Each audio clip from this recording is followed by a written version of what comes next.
Hi, shipmates, and welcome to this special episode of Shipwrecked. Today, I'm joined by Olga, a resident of Odessa who has been witness to the full-scale invasion since 2022. Following our main episode on the war, it felt necessary to bring in a Ukrainian perspective. In this conversation, we examine how the psychological toll of the war is shaping Odessa's residents and how their resilience is evolving, particularly as Russia's naval power continues to falter. This discussion offers an important on-the-ground perspective as we explore the shifting dynamics of the war. Join me for this episode of Shipwrecked, where we discuss life in Odessa.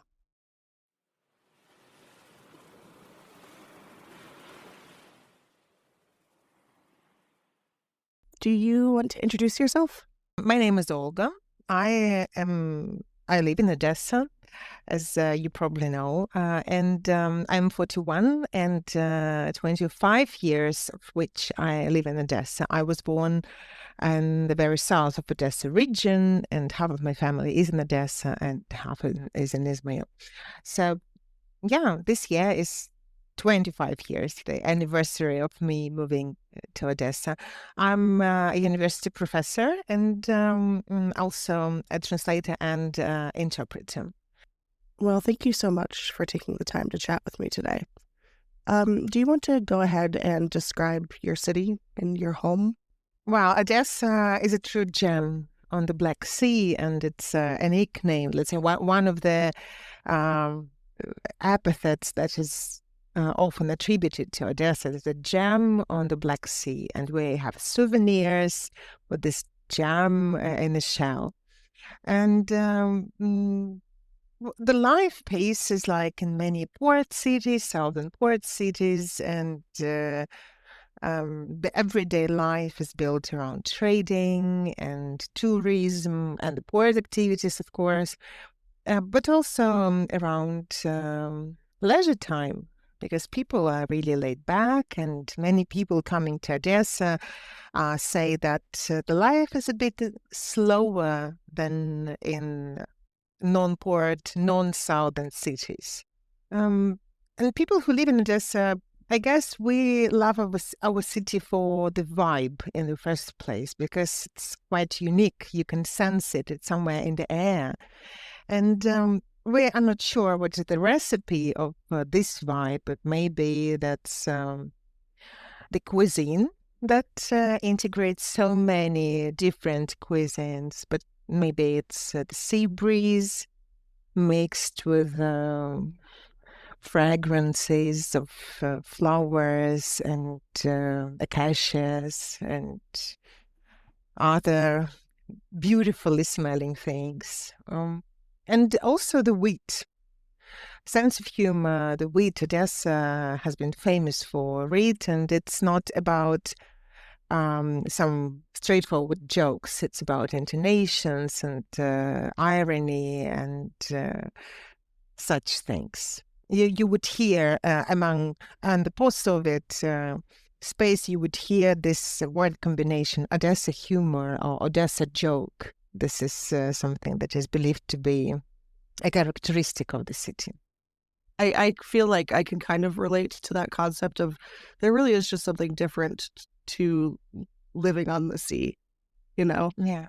And it is, I liked that you said, we don't know what the recipe for the vibe is, but it really is something that I think everybody can feel that's grown up or has that lives by the sea compared to inland. Yes. And it influences your perception of geography, of toponymy, because wherever you go, in any other place that doesn't have the sea, you are just walking around the streets and in your thoughts, and suddenly you see something at the horizon and you think to yourself, oh, there must be the sea over there. And then, no, there's no sea here. Stop, no seas. And then just your mind expects to see the sea somewhere. So yes, it's something special. I've pondered this before as well, and I think that there is something to the openness and to looking to the horizon, and that may sound like a little like cliche or something, but I think there is, when your environment is so open, I think there's a certain amount of that translates to your mind kind of being so open as well, compared to if when you're, you're feeling claustrophobic or stuck or something like that. Of course, yes. Let's get into a little bit more of the city and life before the invasion. I know Odessa has a complex history with Russia, as the whole nation does. But Odessa, I think, because of what we're talking about, the sea and the geography and the port, being a port city. So how has some of that history, do you think, shaped the locals in Odessa, their attitude toward Russia? Well, it depends on what period in history we're talking about. Even the recent history, the 21st century. If we speak about pre-2014 time, then this resort status, this historical ties that are inevitable for every city that was one day a part of the Russian Empire. The thing is, lots of Russian tourists would come to Odessa every summer, and not only in Odessa city, but also in Odessa region. And you could hear this specific Russian accent that now is blood chilling because we just can't stand it. But you could hear it everywhere. They were the most numerous tourists in Odessa every summer. So back then we had no issues, of course, and we had no reason, no big reasons at least. But after 2014, things have changed, and we knew all too well what to expect, what the true attitude, because Russia showed its true colors. Of course, we experienced this arrogant big brother attitude towards us before that, but it wasn't experienced that much in Odessa, because Odessa has always been something special, and they knew that it's not going to work here, that we are too proud of the place we live in, and they cannot impress us with Moscow or St. Petersburg, because we're not easily impressed by anything. We believe that no matter what the city, how beautiful or how old the city is, if it's like 500 kilometers away from Odessa, well, that's the country area for us. Well, that's only partially a joke. So, yeah. And after 2014, we learned our lesson. All the sentiments and all those positive attitude and welcoming attitude, let's say, it was gone. And in May 2022, Russia wanted to create so-called Odessa People's Republic in Odessa. One day there was a horrible, tragic event that would bring us to that abyss. But we survived at the cost of humans' life, and this tragedy is still a huge scar on the city's landscape, let's say. And we knew that we would never be back to those relationships with Russia that had once been established through tourism, through various connections, various dimensions. Well, like it was with many other cities in Ukraine, not only Odessa, of course. So yeah, that was the pre-invasion story. Since 2014, no illusions, no brotherly nations, friends, etc. thing. We kept our eyes open. So pre-2014, would you say, was this understanding, but was there any sort of fear or concept of invasion? Before 2014? Before 2014? No. But again, it's not necessarily that I was aware of that. Maybe in some circles there was the discussion. But generally, and the wider public, no. There were no indications that something like that could happen. Moreover, there were numerous statements from Russian government and Putin himself that, oh, are you crazy? We're taking back Crimea? What are you talking about? We signed international agreements and huge agreements about friendship and cooperation. The borders are very well defined. Nothing like that can happen. These interviews are widely available online. So why would we have any concerns regarding that? Right. No, of course. And we'll get into a little bit more about, the Russia's propaganda machine or disinformation campaigns. So as you mentioned earlier, Odesa is a multicultural city with a significant Russian-speaking Ukrainian population. Before the invasion, what was the general sentiment towards this diverse community? The thing that I would like to mention is that I guess in 20th century and 21st century especially, let's say starting the 1991, when Ukraine regained, as we say here now, its independence, Ukrainians have no longer been the ethnic nation, but the political nation, like the United States and many, many other countries. And multiculturalism is not only a characteristic of Odessa, but many other places. Odessa region is very multicultural. We have villages where their native tongue is Bulgarian or Moldovan or Romanian, now or Gagauz, and this is something people speak at home, and Russian is their common language. Let's put it like that. I remember when the House of Dragons was on, and there was the question they would ask, do you speak common language? Do you speak common language? And I thought, yeah, in our space, Russian is our common language for many ethnicities. That's why the region is largely Russian. They say it's Russian speaking, but it's just common language we use. We will switch to Ukrainian one day, that's for sure. But at that point, years and years back, it was something like that. And when the war started, there was a very apparent switch to Ukraine, especially in the dimension of social media or any public spaces, but in social media especially, because it was this marker, us, them, because they speak Russian as well. We can hear the Russian because it's different. But when you write, you cannot see through the letters, So the switching, no matter what ethnicity you are, you can switch to Ukrainian because everyone understands Ukrainian. Decided it's cool. Not everyone can be fluent, but they can handle anyway. So yeah, it was us, them at that point, switching from Russian to Ukrainian or English or whatever.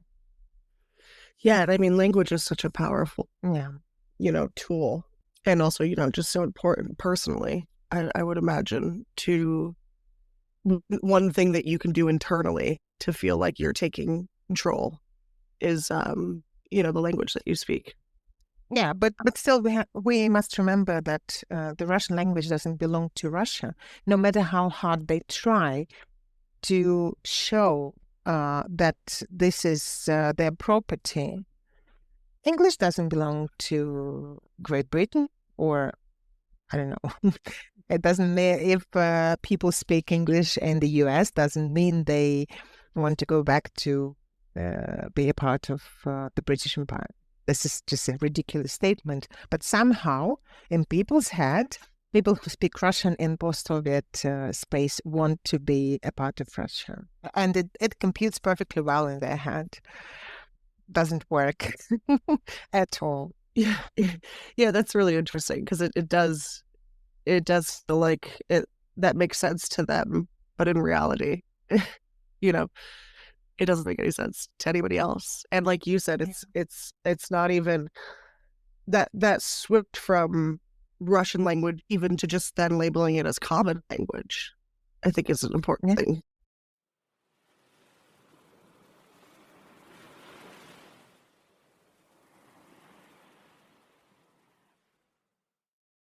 All right, so we'll get into now the onset of the invasion. How did the local authorities and also how did the people in Odessa respond in the first immediate days of the invasion? Was there a clear sense of action? There was very clear sense of action from day one. Well, from what I remember, and of course I remember it very well. Day one, it was about stockpiling because we didn't know what to expect. So people would rush to the supermarkets and would just make the shelves empty. Let's put it like that. Just in case, water, some groceries and hygiene products, and also whatever is needed for the initial, because we were not sure that there will be any supplies. Who knows what's going to happen? What routes, logistic routes, are going to be destroyed or violated? So we had to be prepared. And also medicines, of course, and all that basic stuff. Regarding the city and regional authorities, they would record the videos and information from the very first day, explaining the situation, explaining where the shelters are, explaining how the air raid alert would sound, because not all these signal transmitters would operate well. I mean, they were operative, but it turned out they cannot work for hours, for as long as the alert lasted. So they said, okay, they're going to be 15 minutes of the siren, then the next siren means the alert is off. Something like that. They were communicating quite well. This crisis communication worked well. There were various videos of the newly appointed, at that point, head of the military administration, which is the governor position, was reshaped into military administration head, and the mayor. They would all record the videos, just also calming people down, and there were spokespeople who were recording several videos, or just a video every 2 hours. And when you could see that they were talking to you, that they are not in panic, they're not telling you to evacuate immediately, of course it comes down. It kind of gives you sense of that apocalypse is delayed for now. That you can breathe out and just focus on on covering your basic needs for now. This was day one and probably day two. On day three, the city became very active. Everyone started doing something, or actually everything that they could. People, for example, those working in cafes and restaurants, would go to their working places to collect empty bottles for Molotov cocktails. They were informed where they could bring it. This was like centers that would collect them, and people would would make Molotov cocktails there and would store them carefully. Also, there were the lists provided with the necessary medicines, for example, for maternity hospital or for conscription offices. And when you go out and you start engaging in those activities, you still have some, cash or some money on your credit cards. Everything works. The banking system is operative, so you can, pay. It's fine. And you feel this engagement. You feel that you do something. You know that you never do enough, but you do something and you are engaged. You help in some way. So this was a really great emotional support for many, with mental health support, I would say, but also a great help for those who needed that more. Many went to the beaches to fill in the sandbags. And there was this famous video when there was a young guy playing the drums to Bon Jovi a song, and Bon Jovi reposted it on Twitter, and it was, we enjoyed this support from the celebrities.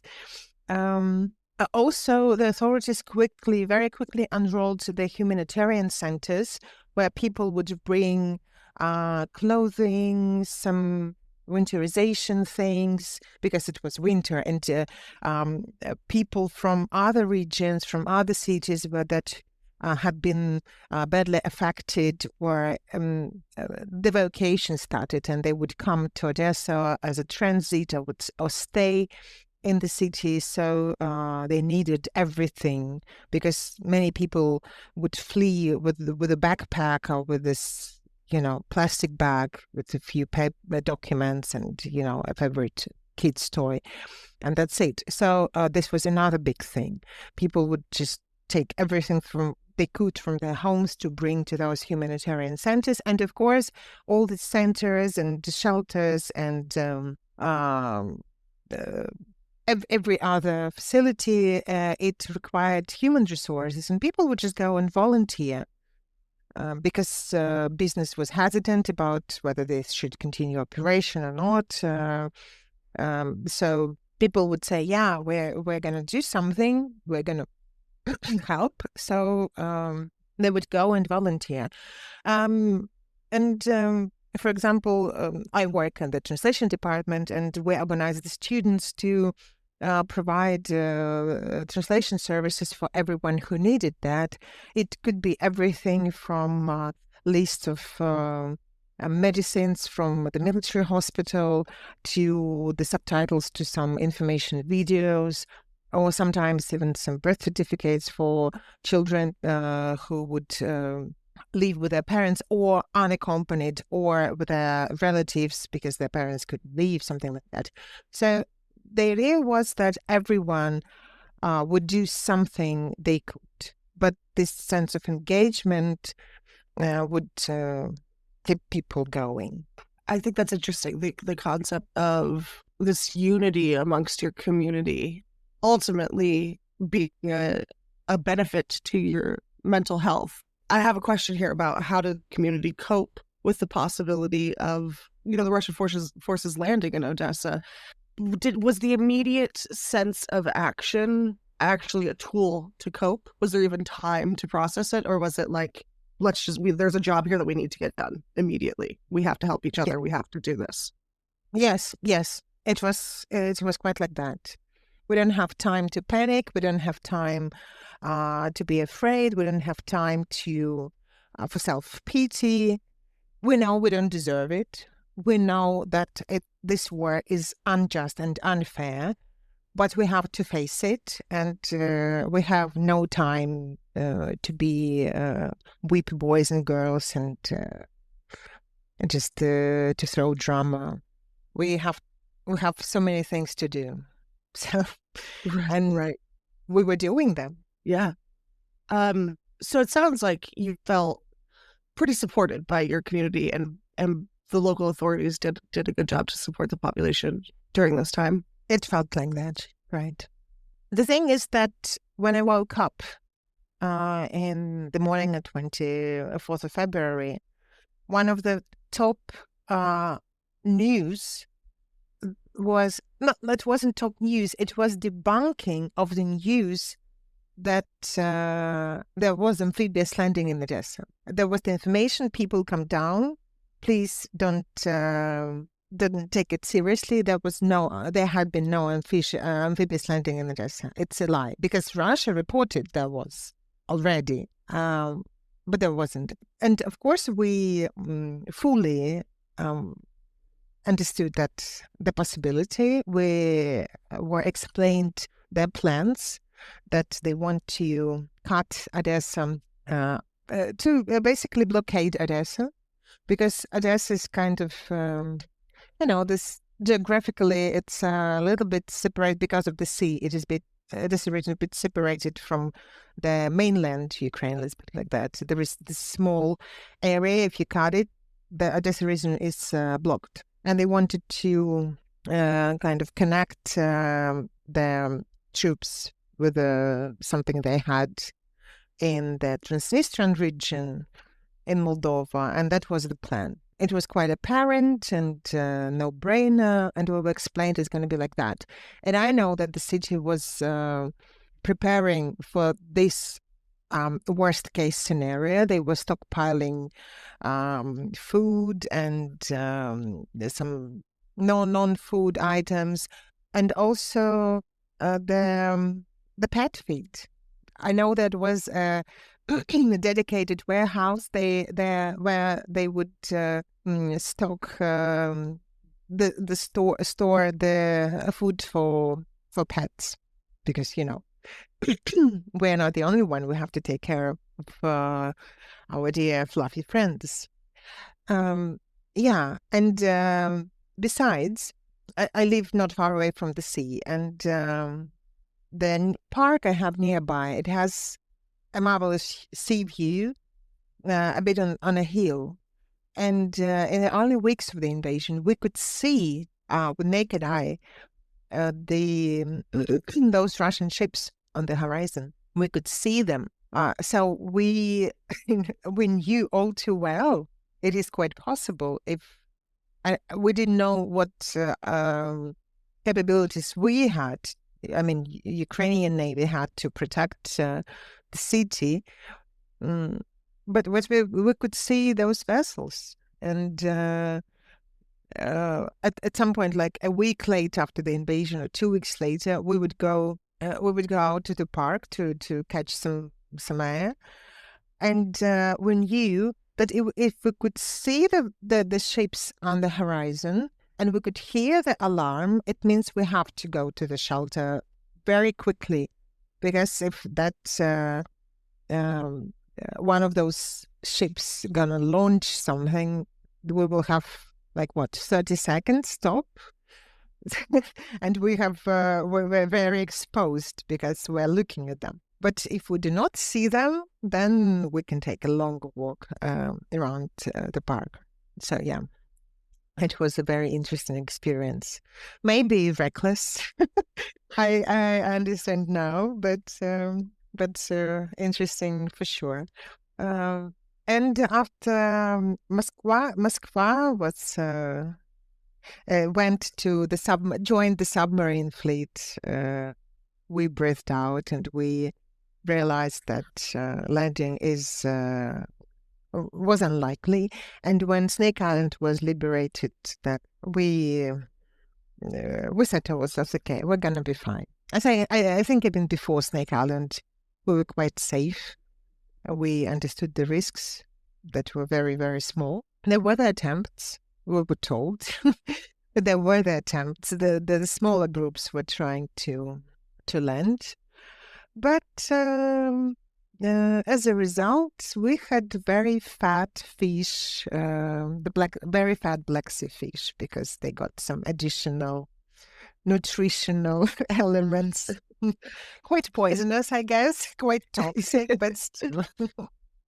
Do you want to just talk a little bit about in those first days, and talking about disinformation and the propaganda machine? How did you manage to kind of wade through that disinformation, and what was your local media doing? And then also just on a personal level, how did social media influence the atmosphere for you?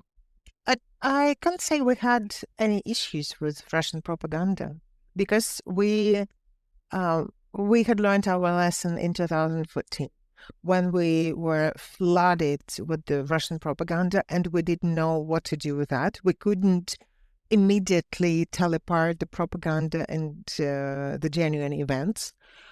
And we learned our lesson hard way. But it had been 8 years, and we were prepared, let's say. For 8 years, we had been living through Russian propaganda, and Russian TV channels were banned in Ukraine. Russian social media of contact was banned. So we were fine. it wasn't the information space we were in, so it was fine for us. We didn't have to face with Russian propaganda because it was out of our information space. Of course, for OSINT reasons, for intelligence, military intelligence reasons, many would join the channels, Russian channels, to collect information. But that's fine. That's the other thing. Yeah, so we could only contribute to debunking some things that they would say, and that they were then forwarded to us with a comment Russians said, or someone said, and okay, the real situation is this or that. And speaking about social media, you mean how we use social media to talk to people, to the world, or the informational environment, space in social media back then? Well, I guess, I mean, either or both. It was social media, did you view it as a positive tool to use during this time, or was it too flooded with, noise and negativity and disinformation? And did you feel any sort of responsibility to have to kind of counter that? I think on social media, we all exist in our own bubbles. It all depends on what algorithms, what we feed to the algorithms, and who we follow and who follows us. And it creates this social media bubbles. My bubble has been wonderful. I have no complaints about that. And people were and are and have been only supportive, and they would empathize and say kind words, and invite to stay in their places all over the world. So I can't say anything. But the thing is, I don't think we had energy or even any kind of interest to explore social media environment back then. What we felt, and I of course I cannot speak for everyone, but I know about my friends and about many people we talked to. We wanted to scream at the top of our lungs, look what is happening. Just look, it's our homes, it's our country, it's our neighbors, it's our fellow citizens. And it was a shock in the sense that the world wasn't doing anything. It was like, okay, let's watch what's happening. Let's watch this show. So you think you can fight the nuclear state that is 10 times bigger than you? Yeah. And I guess it was like 2 months later, when the Ukrainian flag was still flying over Kiev, when the world be like, oh, okay, let's start season 2. We will give you some weapon. So it felt like that, to be honest. And it was, and we were trying to scream to the world, please do something. This 21st century, it cannot be happening, right? Well, it was happening, but that's the other stuff. And speaking about local, you asked about local social media, and I missed that.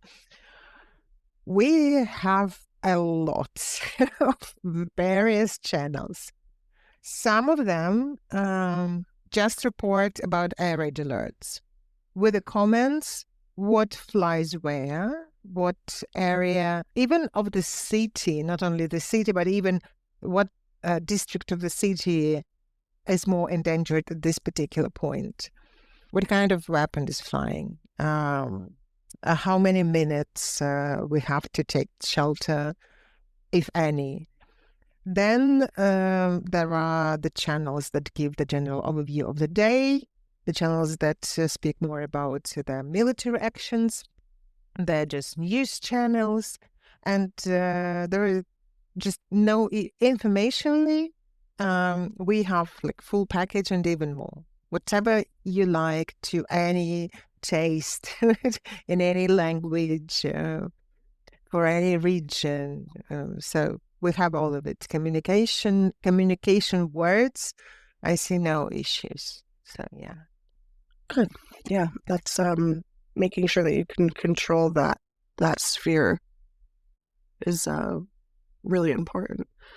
So you had started to mention this before, and I want to get into it a little bit more, and that is talking about when you realized how ineffective the Russian military was, or I'm going to rephrase that because obviously there's been unthinkable loss, but just this, did you recognize there was this faltering of their military? You mentioned Moscow sinking, and then, Snake Island.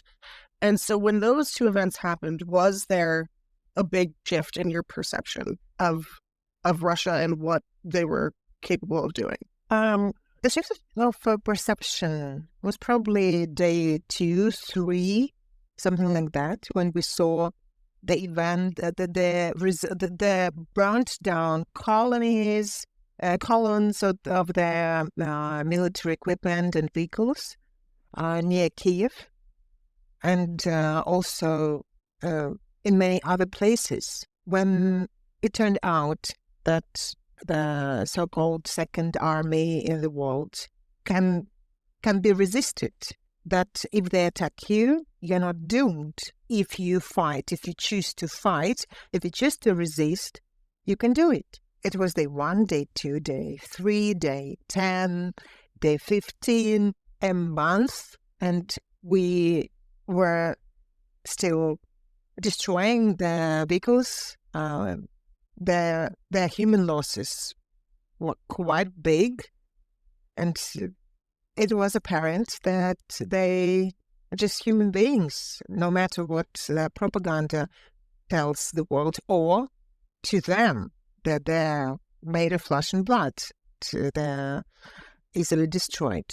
Human beings are very easy to hurt or kill. So, yeah, it didn't take long. I mean, it was a matter of days, just days, that they promised to take Kiev in 3 days. They now say they never said that. Of course not, only like 50 records on their political talk shows never said that. And then it didn't happen. That was quite apparent. And when we talked about that just before in the previous discussion, that you mentioned that phrase, okay, come and try take us, something like that. Odesa is often nicknamed as Mama. Odesa Mama is a popular word combination. And there are songs, Odesa Mama, you can hear it and understand in any language. And on the first, second day of the invasion, there were many boards around the city that would say, if you touch Mama, Mama will bury you. So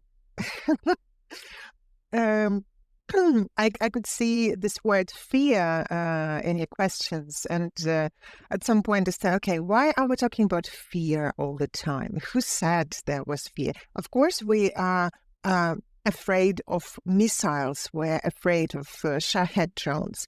We're afraid for the life of our close people, our neighbors, our friends. But we're not afraid of Russia. We're not afraid of it. It's disgust, despise, this kind of feeling, repulsiveness, but it's not fear. It's this feeling.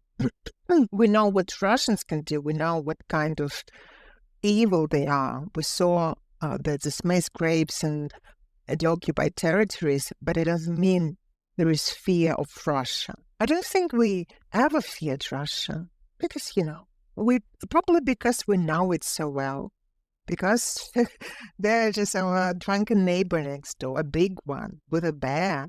But if you know the essence, this core of this nation, you can only fear of the insane behavior. This one thing, but the fear, like in front of something great and powerful, no, never.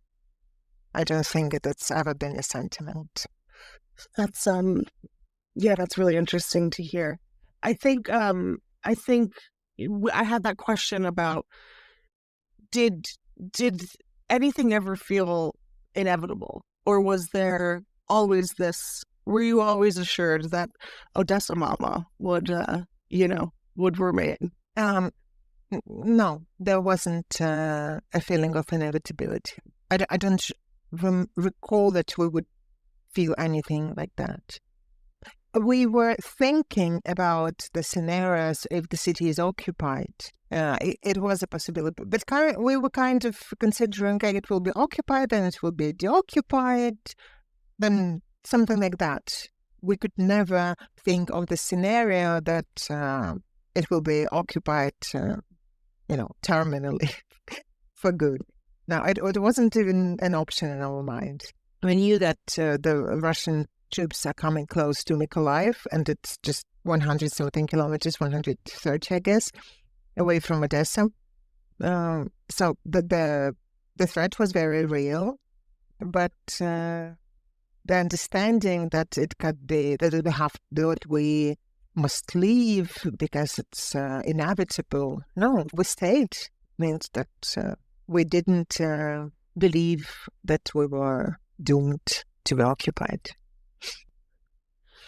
And I think that that's a really important truth and reality to share, given, at least outside of Odessa in Ukraine, the way that the world perceives Russia. And you have this amazing story of, that just counters all of everything that they've, brainwashed the rest of the world into believing. And so do you feel like, zooming out and looking at the world at large, do you feel like the world's perception of Russia has changed and is maybe starting to be more influenced by the Ukraine perspective? I hope so, but I'm afraid the world has not been as influenced by by Russia's war against Ukraine as it should have been. And, the thing is, Russia is really good at one thing, that's information wars. We cannot deny that. And they have been waging this war even before 2014. Even before 2004, there's power revolutions in Ukraine, Georgia, and other countries. It has been waging this information war on different directions and different information war theaters for decades. Soviet Union then handed it over to Russia. Maybe it can be seen like that. And of course, it has had its results, because information is one of the most powerful weapons. And also the money, of course, the bribing, high-profile bribing, I would call it like that. The opinion makers, the think tankers, the high-profile retired politicians. We can see the German politicians, for example, being the members of Gazprom board, etc. They are not the only one, of course, many of them. So it worked. And right, the world was brainwashed, and many people still are, unfortunately. And it took decades to brainwash them, and it will take decades to unwash, let's say, their brains, if they care to keep open mind. If not, well, what can we do? It's good that you brought up, because there's this kind of like abstract idea of brainwashing and information war, but then, you know, you rooted it also in the very real bribery and money and all of that stuff. And so it's impossible to imagine the unwashing of the brain when there's Yeah. that much money, really is what it is, money. And I know for a fact that they work at so many levels.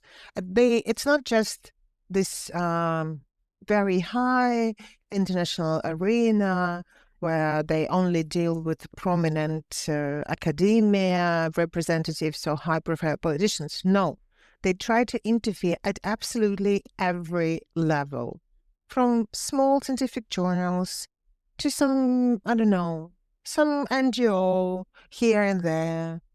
And it all accumulates, like small river springs, then accumulate to a huge waterfall. By the way, I can give an example about this levels of, you asked about disinformation. We can filter it down very well, but it doesn't mean we do not face it. The last New Year, 2024, I wasn't in Odesa. I wasn't celebrating in Odesa, but I was all on my phone through the entire New Year night because we celebrate New Year a big way. It's even a bigger celebration than Christmas because the New Year night featured a big attack on Ukraine. This was the second or third New Year in a row when Russia was greeting us on New Year night. And my apartment complex was hit by a shahed. So, of course, I was all on the phone on my apartment complex group chat because, wow, when your apartment complex is all over the news on fire, this is not something you want to see, not only on the New Year night, but at all. And I immediately went to the group chat to read because we have several blocks of apartments there, and I had to figure out which one was that. I knew it wasn't mine. It was immediately next to us, but still.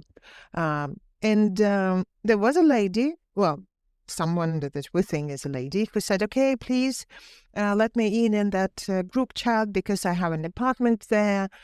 We said, okay, of course. And she started texting, oh my God, there are lots of dead people there in the corridor. They got together, greet each other on New Year, and she had heat, and they're all dead. There's so many dead people there.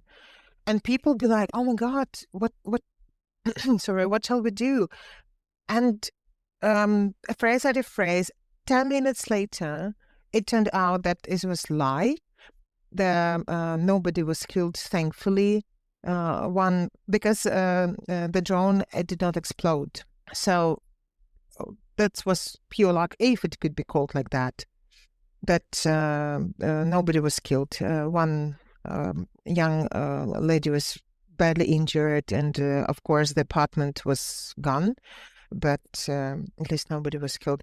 And like 15 minutes later, she was deleted and blocked. And she came out of nowhere, and she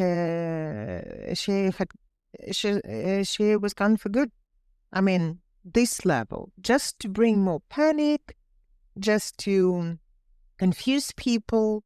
I mean, this was such an excellent example that was unrolling in front of my eyes in our closed group chat.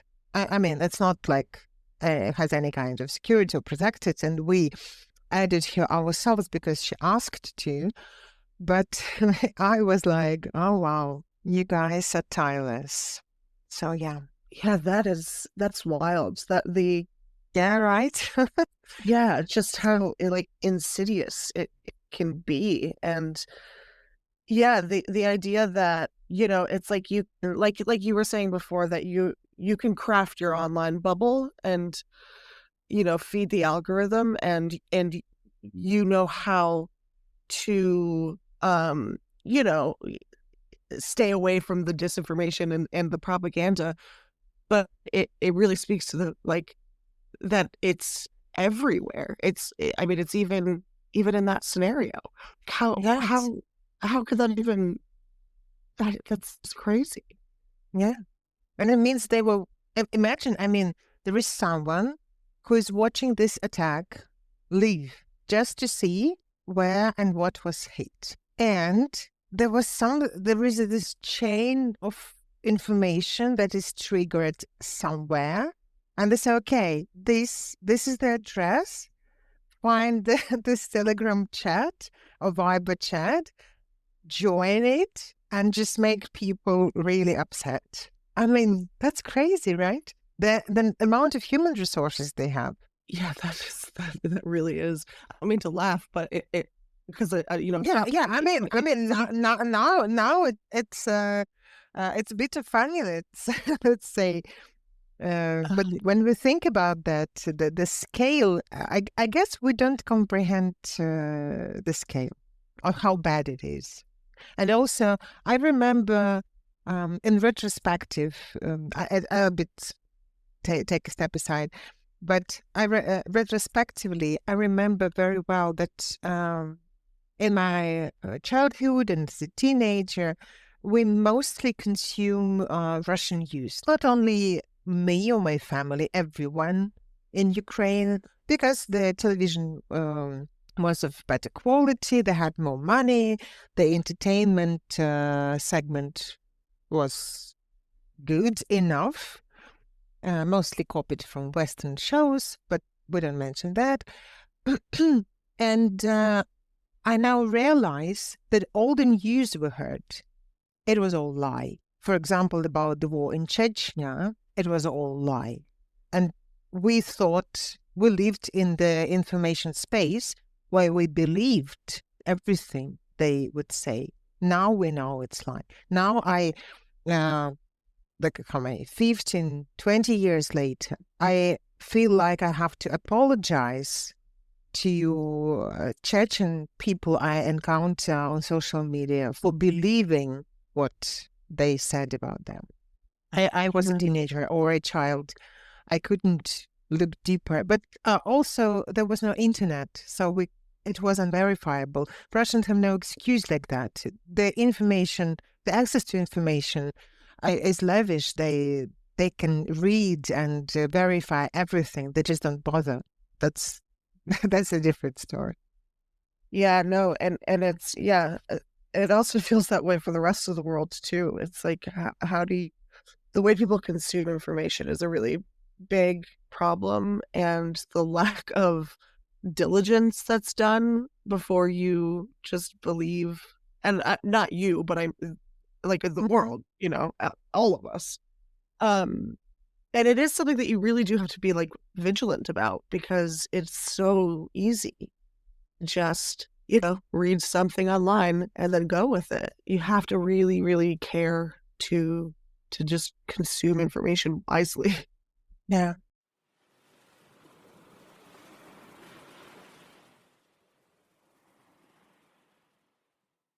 Do you want to just talk a little bit about, compared to the first days of the full-scale invasion, and obviously, I don't want it to seem like that I'm talking about a before and after because this is an ongoing thing that you live with daily. But do you want to just talk a little bit about the psychology in Odessa today? How people are compared to those first few days? Human being as a species has survived only because it is very adaptive, and our mind, our body, in all its dimensions, has adopted to continuous background stress. Because when you go out of the country, even for one day, for whatever reason, I travel recently for work, you realize that you live in continuous stress, and it takes toll in some aspects, even though you think everything is under control. And you feel it especially acutely when you are taken out of this continuous stressful context. Well, Odessa is attacked every other day. If we have a calm week, we're even more concerned and anxious because there is an idea that something is coming, and this is not this um, not fact-based anxiety. Usually something is coming because long period of tranquil, if we can say that, and by long I mean 4 days, 5 days, they are also ominent. We worry when there is an air raid alert, and we are concerned when there is no air raid alert because it may also mean something. So, yeah, and also the blackouts. Odesa region was in one of the worst situations in terms of damage to power, to the grid, to power supply, and we experienced up to, I guess the longest was like 36 hours uninterrupted blackout. And then last year there were, I guess, a month or 2 months when we only had like 4 hours of power per day. And 2 of these hours were during the night. So you'd better not sleep too tight, not to to oversleep these 2 hours of power when you can do some chores and dry your hair properly. Yeah, and it all affected this psychological, this mental health.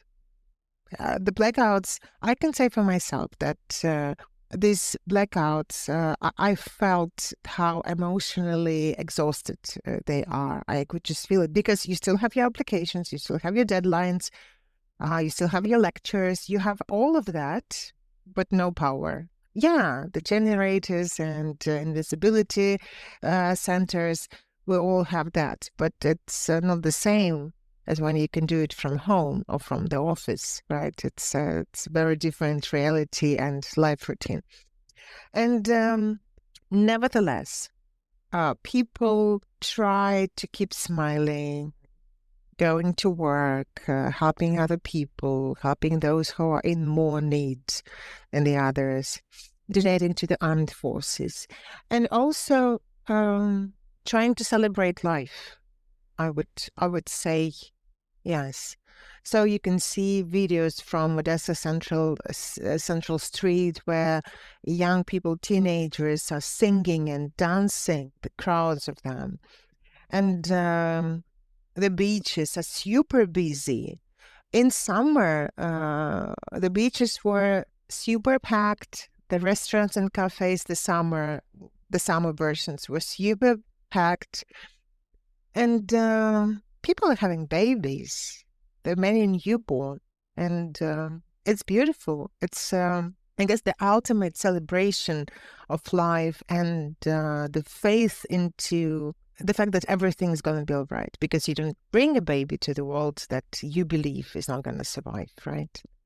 So I guess the coping mechanism we have now is living life as if we're absolutely sure that we are going to wake up tomorrow. So yeah, this is the coping mechanism 3 years into the full-scale invasion. I guess maybe without ever putting it to words, thought about this, but hearing you say this idea of people are having babies, like that is in and of itself just a really, really powerful, view into this kind of like collective resistance and this shared resilience that you're describing here. That concept of people are having babies is really powerful. Yeah. I don't know how to ask this without it sounding like, I don't know. What do you see? Go ahead. The future of your city. What's your vision for the future of Odesa? I was thinking about that. Over that question, and my thoughts were quite pragmatic, because when the war is over, and one day it will be over. No wars last forever. It's quite a cliche now that we hear here and there. but the war will be over.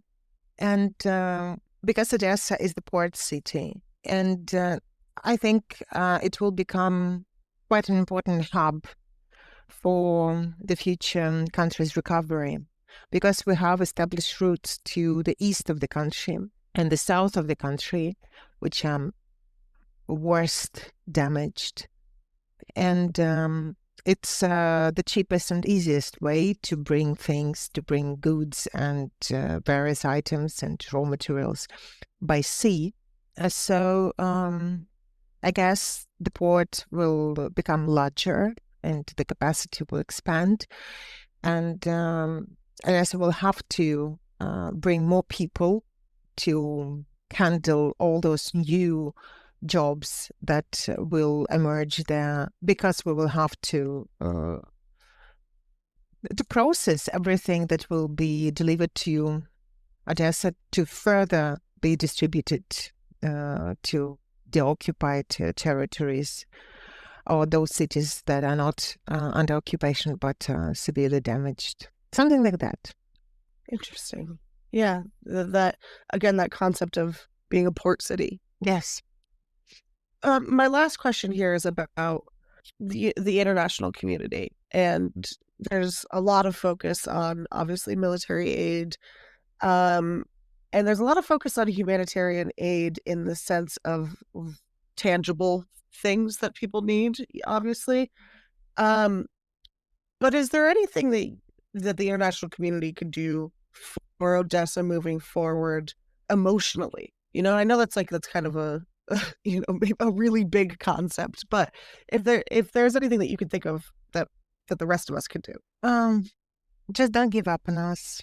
We know about the war fatigue, because it's been 3 years and nobody can keep focus on something for 3 years if it does not directly influence their life. But yeah, just please try to not to scroll the news about Ukraine. Some of them are nice, about food and festivities and traditions, and the photos of Odessa landscape, very, very pretty. So don't scroll the news about Ukraine, please. Well, thank you so much for doing this. Is there anything else that you want or feel like you need to say?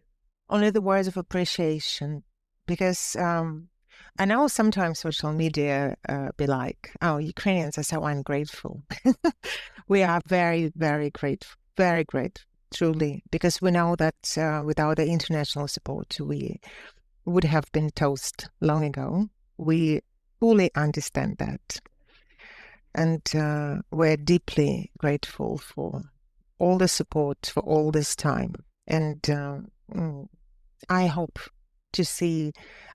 that when the war is over, Ukraine and Odessa in particular will also become very attractive as a place to visit and to enjoy the city, not as an important strategic city in in the war theater, but also as a really lovely place to visit. I'll tell you honestly, it's one of the top places on my list. I think, where I live is a much smaller little port village. And, I'm a sea captain. I operate a boat. Oh, wow. Yeah, that's my livelihood is on the sea too. And so hearing, because I know you don't know me, but I feel like I know you because from those early social media days, I've listened to you talk, and that's why I immediately thought of you when we decided to do this, because I've listened to you talk and to share stories, and I've done a little bit of scrolling about Odessa, and it reminds me kind of what I see when I look out my home window, and I think that was one of the reasons why your story kind of stayed with me through the last 3 years, because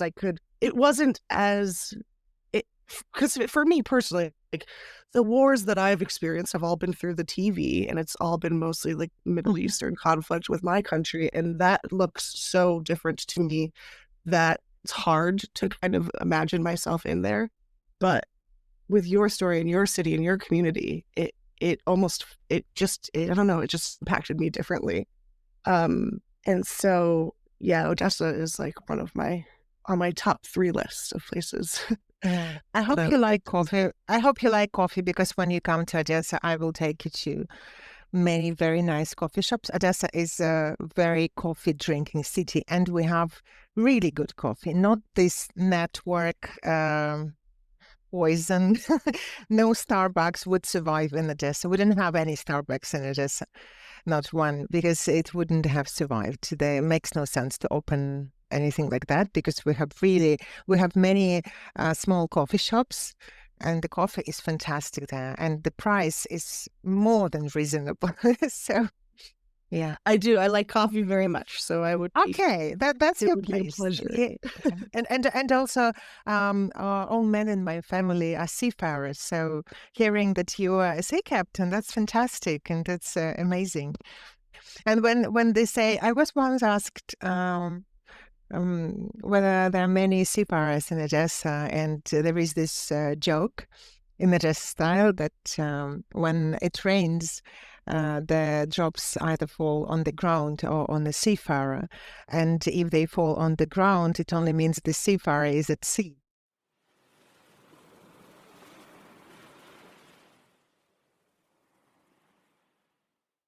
Thank you again to Olga for joining me for this conversation.